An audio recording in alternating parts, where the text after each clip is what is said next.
Le député-maire Jacques Héault a procédé, le lundi 28 février 2022, au lancement du programme d'insertion socio-professionnelle, dénommé « Plateau Naman », dans la cour de la mairie de la commune du Plateau, en présence de Maïs Belmonde Dogo, ministre de la Solidarité et de la lutte contre la pauvreté, du ministre Touré Mamadou, en charge de la promotion de la jeunesse, de l'insertion professionnelle et du service civique.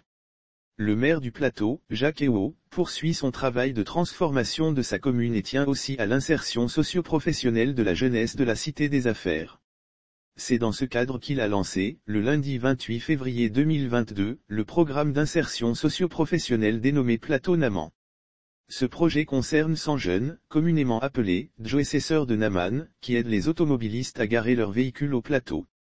Ces jeunes auront pour attribution de faciliter le stationnement des automobilistes, de veiller au maintien de la salubrité des rues et d'orienter les usagers. La priorité de ce programme est la réorganisation et la formalisation de l'activité des Joessesseurs de Naman.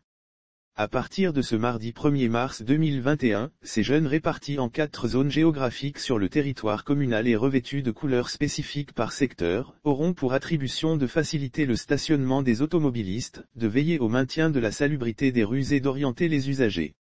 Une prime hebdomadaire versée aux Josseurs de Naman, ils deviennent désormais, grâce à ce programme, des vigiles de rue et sont pris en charge par la mairie qui leur versera une prime hebdomadaire via la carte de crédit Plateau Access. Leurs prestations sont entièrement gratuites.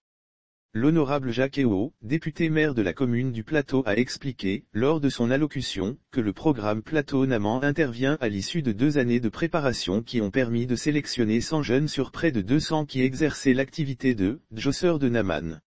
L'on retiendra que les vigiles de rue doivent respecter un code de bonne conduite pour que les usagers soient satisfaits de leurs prestations. C'est un point important de la feuille de route que le maire a fait connaître à ces jeunes gens, avant de les mettre en mission. Il a assuré que la mairie ne ferait preuve d'aucune complaisance en cas de dérapage et que les indélicats seraient exclus du programme.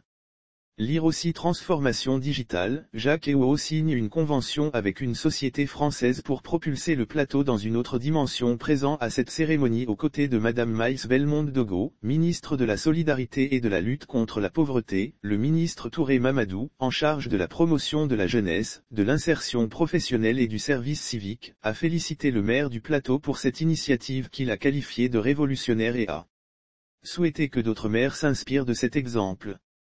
Il a assuré la mairie du Plateau de son soutien et a promis étudier avec son collègue chargé de l'enseignement technique, de la formation professionnelle et de l'apprentissage, le dispositif qui pourrait permettre à ces jeunes d'être formés.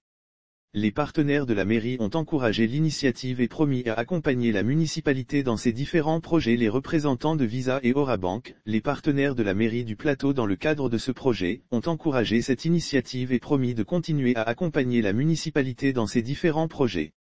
Pour conclure cette belle cérémonie, la mairie a offert une moto à Monsieur Kofi Bikwadio, président des vigiles de rue, pour la coordination de ce programme sur le terrain.